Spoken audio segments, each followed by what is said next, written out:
হ্যাঁ, আসসালামু আলাইকুম। জি, আমি কিভাবে মাশরুম খাই এটা হচ্ছে জানি না সঠিক দেখা যাবে কিনা। আমি মোবাইলটা ঘুরে রাখছি আর কি। এটা হচ্ছে জিএল পাউডার, ঠিক আছে? জিএল পাউডারটা আমি চামিচ দিয়ে এই যে নিলাম, ঠিক আছে? দেন হচ্ছে এরপরে নিব হচ্ছে আর জে পাউডার।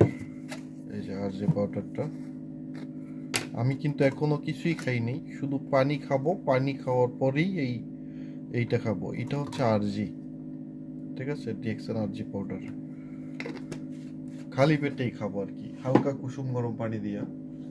এটা হচ্ছে কর্ডিসেপ্ট। কিভাবে খাই জাস্ট হচ্ছে নিয়মগুলো অনেকের কাছে সংকোচ লাগে, মনে হয় কিভাবে খাবো। ঠিক আছে, কর্ডিসেপ্ট।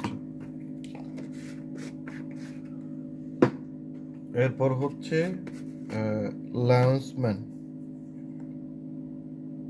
লায়ন্স ম্যান, ওকে।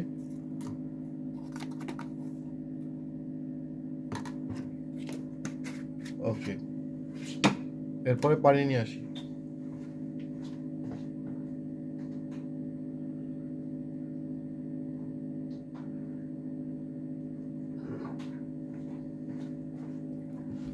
পানি নিয়ে আসছি, এটাকে নাড়তে হবে মিনিমাম 1 থেকে 1.5 মিনিট 2 মিনিট এটাকে নাড়তে হবে, ঠিক আছে?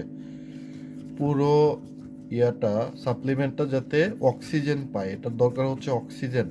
অ্যান্ড হচ্ছে আমরা যারা এই সাপ্লিমেন্টগুলো খাই আমাদের বিশেষ করে দরকার হচ্ছে বেশি করে পানি পান করা।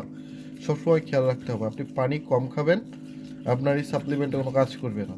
কারণ আপনার শরীরের অক্সিজেনের দরকার আছে। যারা পানি বেশি খায় তাদের শরীরের যে কোষগুলো আছে কোষগুলোতে কিন্তু অক্সিজেন নিতে পারে, কোষগুলোতে খাবার চায়, ঠিক আছে? অতএব নিজেকে ঠিক রাখতে হলে সাপ্লিমেন্টের কাজ তো পরে, আগে নিজেকে ঠিক রাখতে হলে বেশি বেশি পানি পান করতে হবে।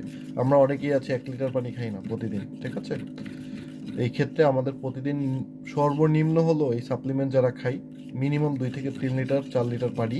3 লিটার মিনিমাম, 3 লিটার 8 থেকে 10 ঘন্টার মধ্যে খাওয়া আমাদের উচিত, ঠিক আছে? তো সবাই ভালো থাকবেন, আল্লাহ হাফেজ, এ পর্যন্তই।